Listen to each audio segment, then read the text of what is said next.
Hello and welcome. My name is Rashim Mogha and I'm your host for this Empowered Women of the World podcast, a podcast where we talk about technology, leadership and success. As we step into the new year, we are determined to make this year the best year of our life yet. And in today's podcast, I will share 5 most life-changing mindset shifts that I have had in the last few years and how you can leverage these in your life this year. A few years ago, I was tired, overwhelmed, and drained. I was working endlessly and living life aimlessly. That's when my coach had a life-changing conversation with me that led me to rediscovering myself through books, courses, podcasts, and a lot of inner work. And here are the 5 mindset shifts that I had to go through to make my life the best version of itself. The first one, which I talk about often in my podcast and in my speaking sessions, is living multiple lives. Most of us believe and live two-dimensional life of work and life. And there are 2 problems with it. One is that it puts work and life at an equal level, which is wrong because work is a part of life. But the moment we put them at the same level, work gets the same amount or more attention than life, leading to that feeling of days passing by with no joy. Second, it leaves no space for anything else because we try to complete work so that then we can focus on life. I was brought up in a culture where it was all about working hard so that you could enjoy life later. So truly living and enjoying life was always postponed because the reality is that the work never ends. In today's economic scenario, we all work till we are 67, 68 years of age in our corporate jobs, which are all time consuming and consume 16 to 18 hours of our day. And we are left with no time to really enjoy life. Instead, what you can do is you can design your life to be multidimensional, where work, family, play, hobbies, and health are an integral part of your life. Once I understood this concept and changed my mindset, I was able to create space for unfulfilled dreams that truly gave me joy. I was able to channel my love for creativity into writing, podcasting, and speaking. I was able to also redesign my schedules such that there was space for everything. The second mindset change that I want to talk about is live abundantly. We often keep telling ourselves that we need to be successful. There's miles to go before I stop. We need to make more money. We are in this constant deprived state of not having enough money, not having enough success, not having grown enough in our career. Instead, if we use an abundance mindset, we can use the law of attraction to live the best life. Abundance mindset is not about fake positivity. It's not about pretending to be rich and spending all that you have to buy designer clothes or shoes or just assume that somehow money or success or love will appear magically in our lives. It's about changing our focus to what we already have and creating a plan to get more of what we have less of. The abundant mindset is about understanding that and giving law of attraction a chance to work. I'm sure all of you know about tech career community app called Blind. I'm on it. And I see people who have net worth of millions of dollars share how unfulfilled their life is and how they see it just passing by and there's no joy in life. You can be running after money, fame, success, only to get there and realize that it means nothing to you and doesn't give you happiness. I've been there.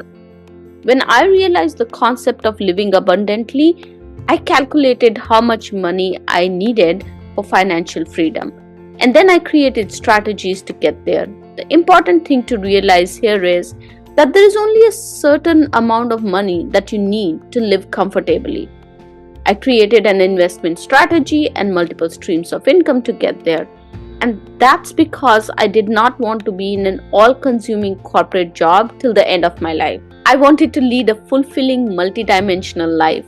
Similarly, I worked on what abundance meant for me in terms of health, family, hobbies, and happiness. By adopting an abundance mindset, I'm getting closer to my goal of a fulfilling life. The third is to measure what matters.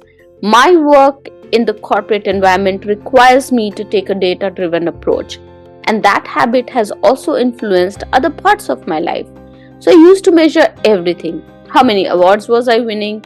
How many press or media articles were written about me or I contributed to? How many subscribers I was gaining every day?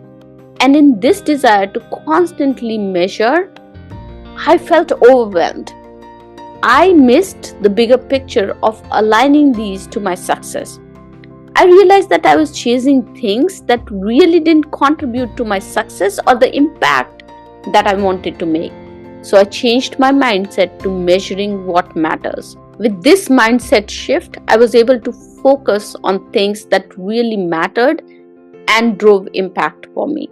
So next time you're out on vacation or with your friends, rather than thinking about how many selfies or pictures you take and post on social media, you might want to measure how many memories you are building. Fourth is to keep it simple. You don't have to slog and work on every possible task to get your desired state of abundance and best life. In almost all aspects of life, 20% of tasks drive 80% of result. We've seen this in business, and it also holds true in our life.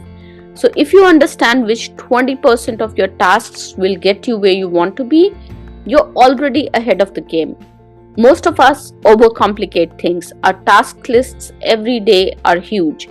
We want to finish everything on our task list without pausing and asking if the task should even be on our list. By learning how to delegate, deflect, and eliminate, you can focus on the big 20%, which will give you 80% of the desired results. We think that busyness is a sign of success. In reality, the flexibility and the ability to use your time as you desire is a sign of success. So follow that 80-20% rule, keep it simple, and keep your efforts focused. And the last one that I have for you is, you are your purpose. Let me ask you, who are you? How would you introduce yourself?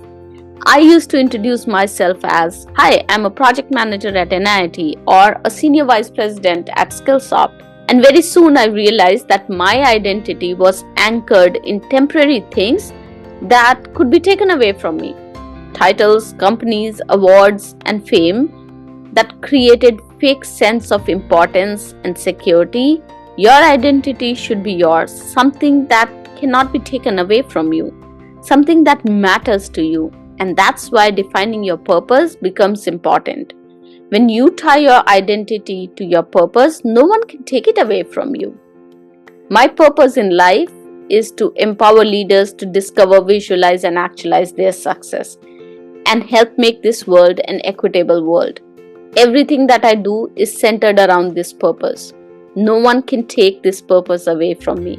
This purpose guides me every single day and gives me the courage to walk away from the things that don't serve this purpose.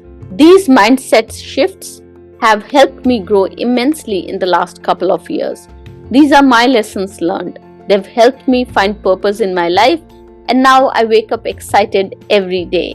I know where I'm going in life, and there is a sense of excitement coupled with calmness. I will continue to evolve by leveraging these mindsets in 2024 to make this the best year of my life yet. I would love to hear from you. Which of these mindsets excite you the most for making this year the best year of your life yet? And today's resource for you is the link to the 6-week Career Accelerator workshop that I am conducting to help you manifest your career success in 2024. Seats are limited, so make sure you register today. The link is in the show notes. As always, thank you so much for joining me today, and thank you for loving, liking, supporting, and sharing the podcast. Remember, sharing is caring. I look forward to seeing you again in our next podcast. Till then, keep empowering the world.